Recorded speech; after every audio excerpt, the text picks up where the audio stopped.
Halo, salam jumpa pemirsa. Kami kembali hadir dengan sejumlah informasi yang dihimpun dari berbagai penjuru dunia. Bersama saya Tiara Dianti, inilah Sinpo Dunia selengkapnya.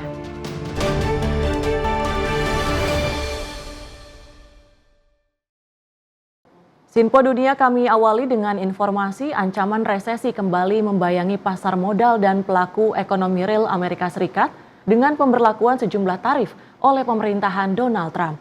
Di tengah kekhawatiran ini, Presiden Trump menepis kekhawatiran bahwa Amerika Serikat bakal masuk resesi. Di tengah volatilitas bursa saham dan kekhawatiran soal resesi ekonomi, Presiden Donald Trump kembali menyatakan optimismenya mengenai perekonomian Amerika Serikat dalam jangka panjang. I don't see it at all. I think this country is going to boom. But as I said, I can do it the easy way or the hard way. The hard way to do it is exactly what I'm doing, but the results are going to be 20 times greater. Saham terjun bebas pada awal pekan perdagangan setelah Trump mengancam menggandakan tarif pada logam Kanada setelah Kanada berencana menaikkan harga ekspor listrik ke Amerika Serikat. Pada akhirnya keduanya saling mengalah. Sebagian warga Amerika Serikat tak terlalu khawatir, seperti seorang manajer restoran yang pernah mengalami dampak tarif Trump saat masa jabatan pertamanya. I remember 2018, 2020. It's gonna be alright. Politician is a game, right? Tapi warga lain cemas dengan lenyapnya nilai tabungan hari tua mereka berupa saham. It's really tough to see all that value disappearing so quickly. I think much of what has been gained the entire year is now probably gone. Ini bukan pertama kalinya ancaman resesi mengemuka di Amerika Serikat sejak resesi ekonomi terakhir pada 2020. Kali ini kekhawatiran soal resesi menguat dengan beragam tarif yang dikenakan pemerintahan Trump, seperti terlihat dalam indeks ketidakpastian kebijakan ekonomi serta survei terpisah oleh University of Michigan. Indeks maupun survei ini mencermati sumber terbesar keresahan konsumen dan pelaku usaha adalah ketidakpastian seputar tarik ulur tarif pemerintahan Trump. It's hard for investors and for businesses and for American consumers to sort of know what the future policy environment looks like. Getting more certainty there, I think, would be helpful to people. Bila resesi terjadi, bukan hanya Amerika Serikat yang terdampak. That's the way trade works in an integrated world. If the U.S. goes into recession, for example, or the U.S. becomes very restrictive, and Canada does, and Mexico does, then everything that Indonesian businesses export to the United States will be harmed. Pertengahan Maret, tarif 25% juga mulai berlaku untuk impor baja dan aluminium dari seluruh negara termasuk Indonesia. Dari Washington DC, Yuni Salim dan tim VOA. Pemirsa, di samping kekhawatiran soal resesi, ancaman lain yang kadang dikhawatirkan di Amerika Serikat adalah stagflasi. Sesuai namanya, stagflasi adalah multikrisis harga tinggi disertai perlambatan signifikan ekonomi seperti yang terjadi tahun 1970-an. Tapi data terkini mengisyaratkan stagflasi terhindari.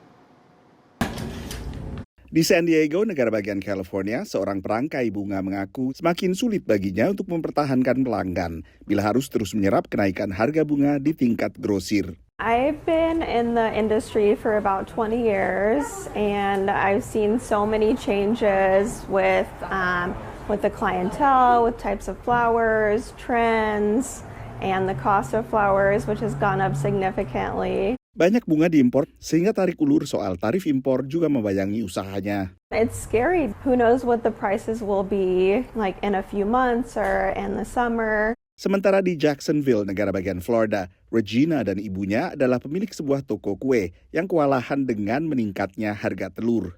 With the cost and running back and forth, it's almost like how are we supposed to make a living? Tapi data terbaru seputar inflasi dari Biro Statistik Ketenagakerjaan Amerika Serikat akhirnya mengembirakan bagi pelaku usaha dan pelaku pasar. Indeks harga konsumen menguat lebih lemah dari perkiraan analis, sehingga kenaikan secara tahunan turun ke 2,8% dari angka bulan sebelumnya sebesar 3%. Looking at today's CPI report, I think investors are breathing a sigh of relief as it relates first off to the consumer price index, since all four measures posted better than expected results. Inflasi kembali mendekati target Bank Sentral AS atau Federal Reserve sebesar 2%. Fed Chair Powell recently said that the expectations for inflation are that they should remain fairly sticky and be challenging to combat, and that it might take until 2026 before the year-over-year core CPI ends up coming in around 2%, their target. Data terbaru juga mengurangi kekhawatiran akan terjadinya stagflasi. Stagflation is something that investors have been worried about, indicating that growth might slow, but inflation would stay sticky. This report, I think, goes a long way to ruling out the possibility of stagflation. However, recession is another matter. Right now, I believe we are in a manufactured stock market correction, meaning that because of the trade disputes, that is causing pressure on the stock market.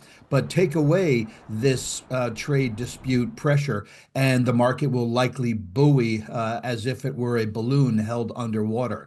So I think we still have to wait and see about the strength of the economy. Our expectation is that it'll still remain above 2% growth for both 2025 and 2026. Yang tetap membuat cemas sebagian pengamat adalah peningkatan harga untuk berbagai kebutuhan di luar pangan dan energi, seperti harga untuk hunian dan jasa. Tapi setidaknya untuk apartemen dan rumah, peningkatan harga adalah yang terendah selama 3 tahun terakhir. Dari Washington DC, saya Nova Purwadi dan tim VOA. Di tengah tekanan dari Amerika Serikat berupa tarif tinggi atas produk-produknya, pemerintah Tiongkok tetap optimistis dengan target-target bagi perekonomiannya. Tapi sejauh mana optimisme ini hanya untuk konsumsi domestik, sebesar apa dampak tarif dari pemerintah Amerika Serikat? Pertemuan tahunan Parlemen Tiongkok diselenggarakan dengan penuh optimisme di tengah berbagai persoalan di negara dengan perekonomian terbesar kedua di dunia tersebut. Tiongkok tetap memproyeksikan pertumbuhan ekonomi sebesar 5% setahun ke depan.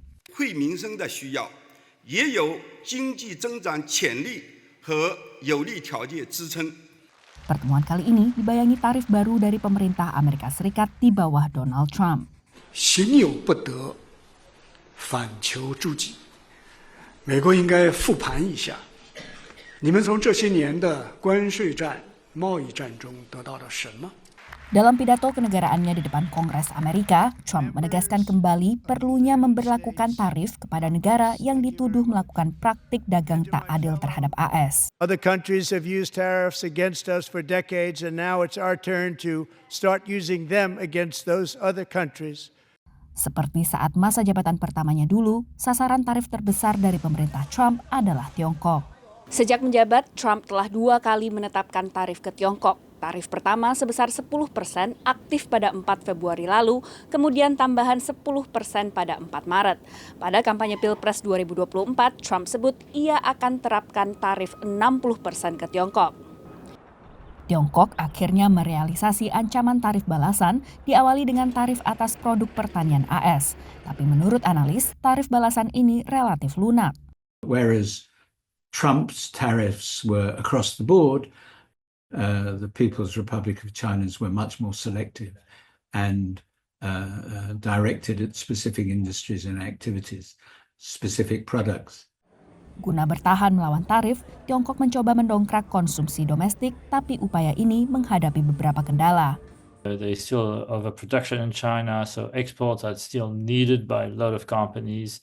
So it's going to, I think the tariffs imposed by the Trump administration is going to have an impact. Pada saat yang sama, pemerintah di Beijing tampak berhati-hati menghadapi Washington yang kini tak mudah diprediksi langkahnya. This is something that the Chinese authorities even up to now has difficulties in managing because they are much more used to stable, well-known sort of entities and operating procedures so that they can plan in advance. Analis mencermati, tarif hanyalah salah satu dari persoalan yang merundung perekonomian Tiongkok. Karena tanpa itu pun, negara ini dilanda krisis properti berkepanjangan, juga dengan kelebihan pasokan rumah di tengah sepinya peminat.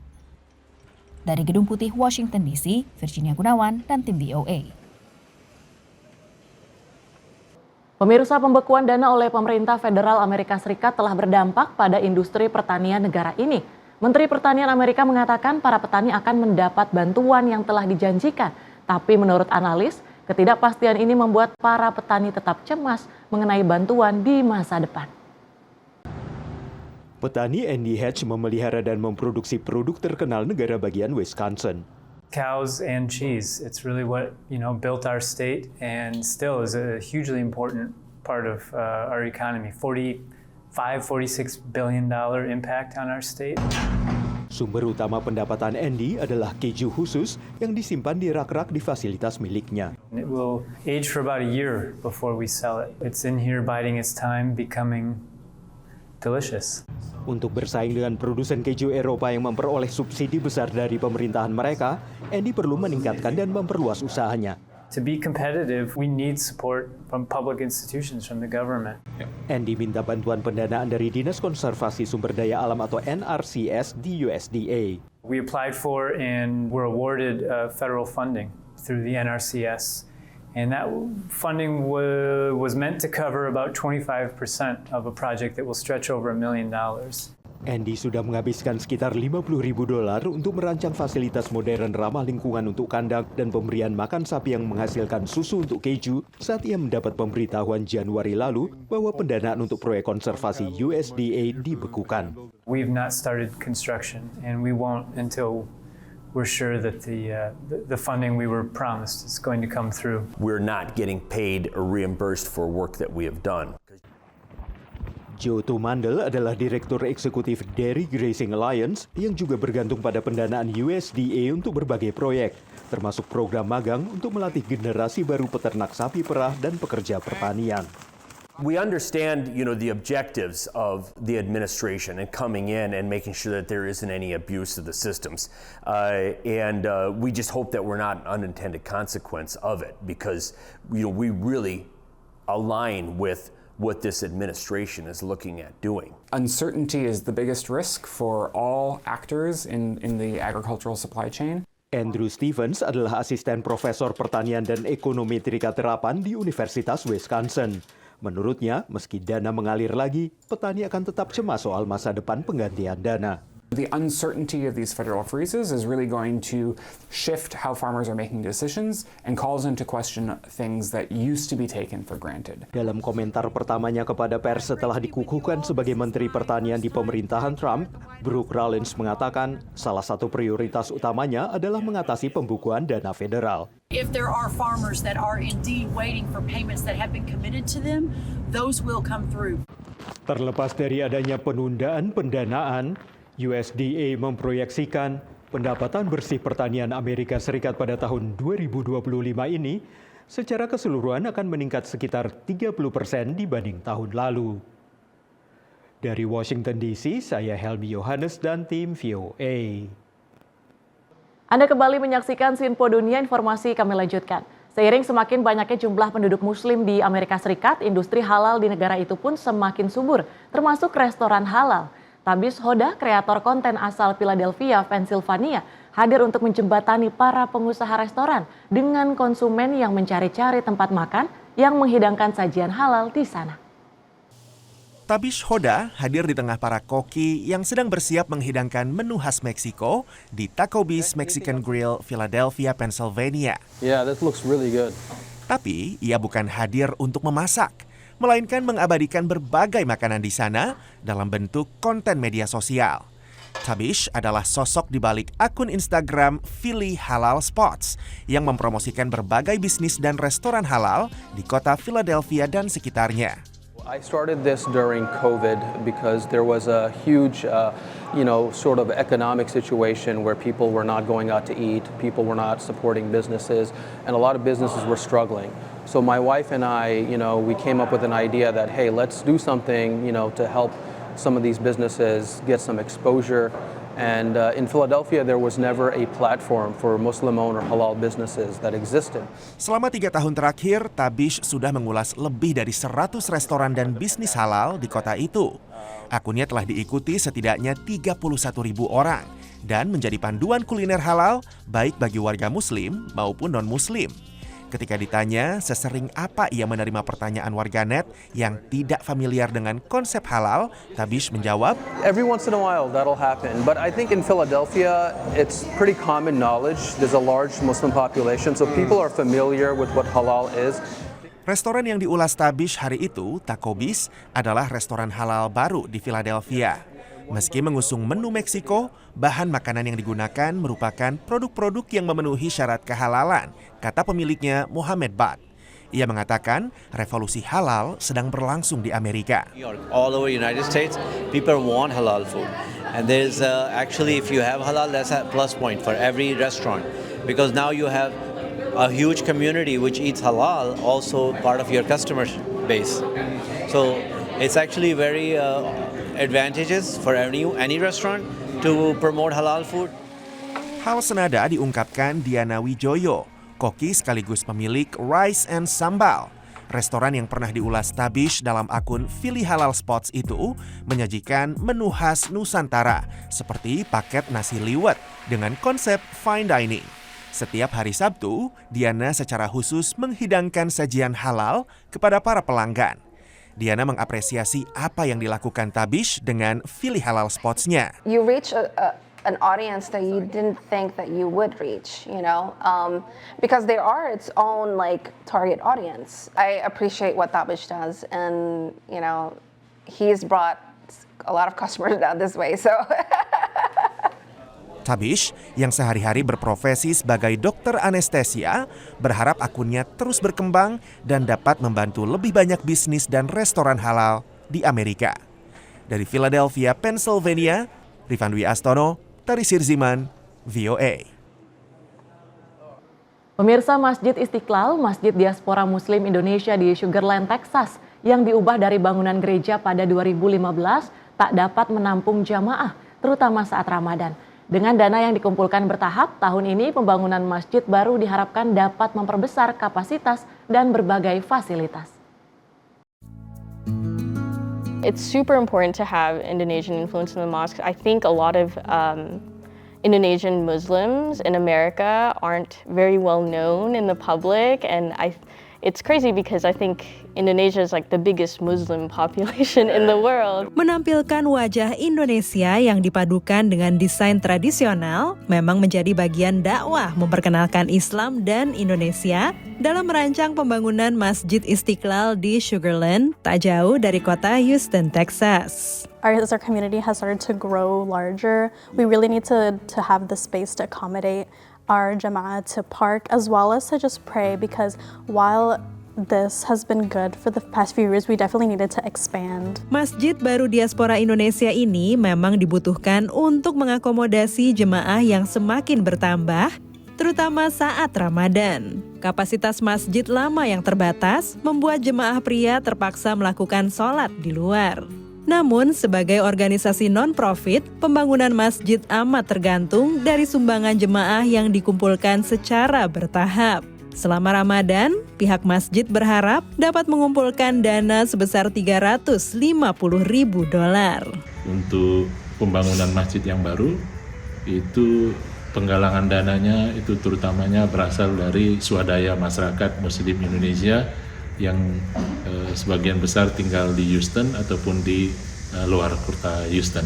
Untuk pembangunan ini tentunya mengingat biaya yang sangat besar, maka pembangunannya juga kita lakukan secara bertahap-tahap. In Place Design, perusahaan arsitektur di Baltimore, Maryland, terpilih untuk merancang desainnya. Islamic pattern dan batik itu punya ada kesamaan, karena memang dulu batik itu berkembangnya itu karena ada nilai-nilai Islam yang masuk. Jadi yang akan kita bawa itu adalah pola-pola batik yang menyerupai atau mirip dengan pola-pola Islam. Tim pembangunan masjid merasa beruntung dapat bekerja sama dengan Haris Kuncoro, prinsipal dan direktur desain di perusahaan tersebut. Haris, which is the architect in charge of this design, connected with him on Strava. Eventually they connected on Facebook, and my dad found out he was an architect and reached out to him to help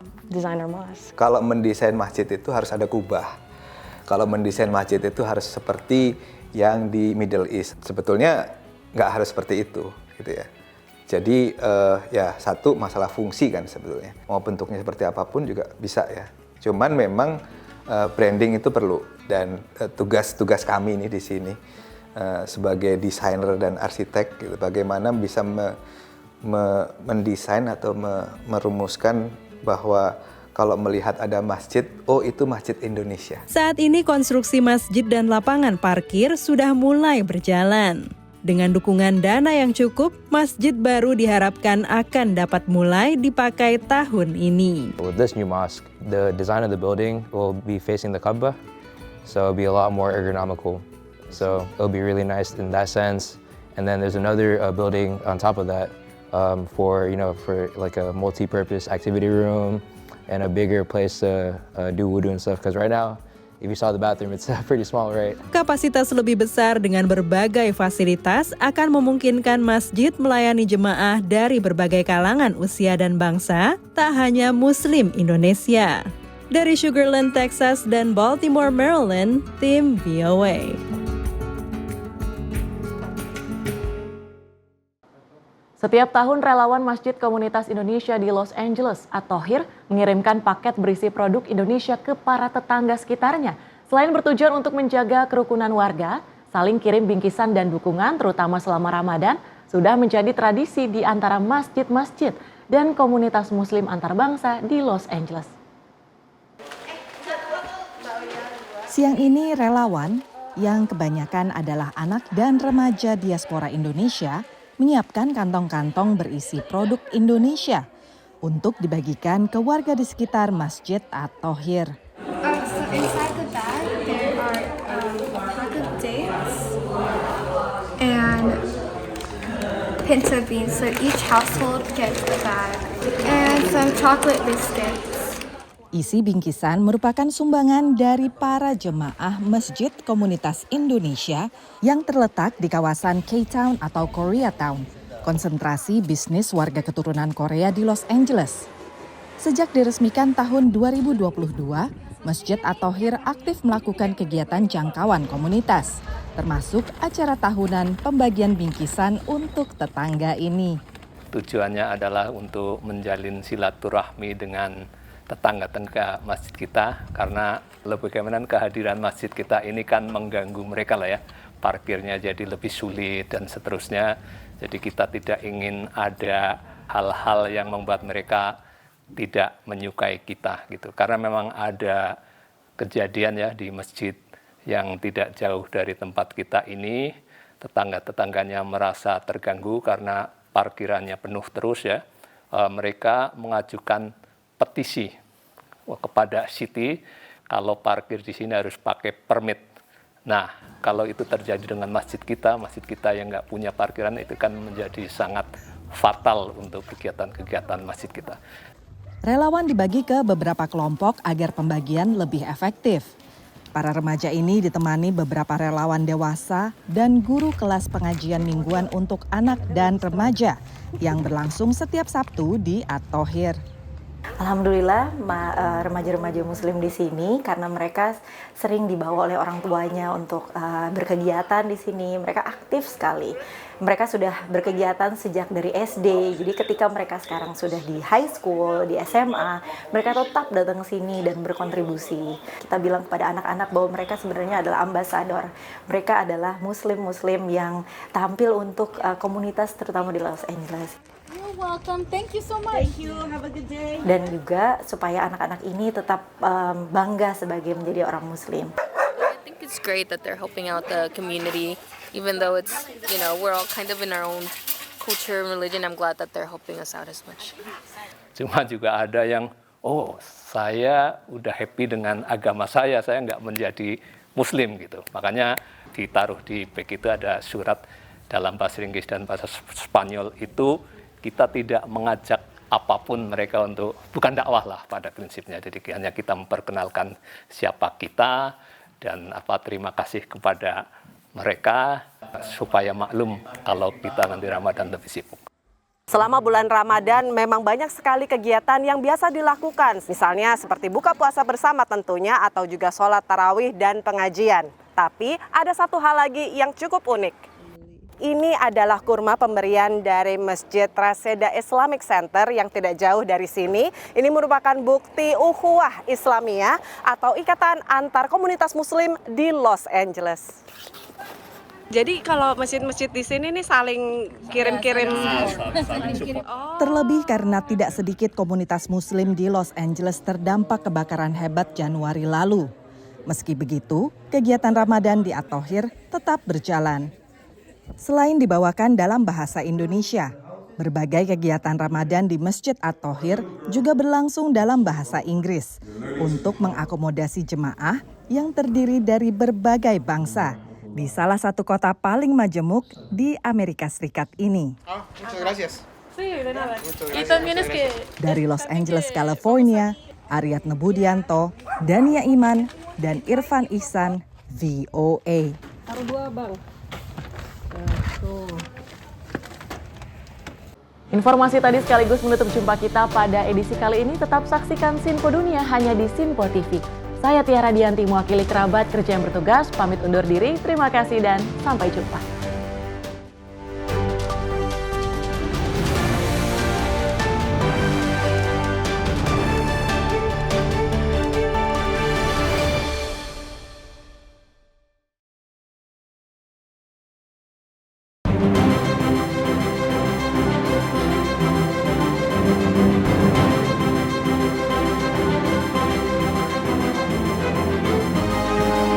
Sinpo TV, News, Sport, Entertainment.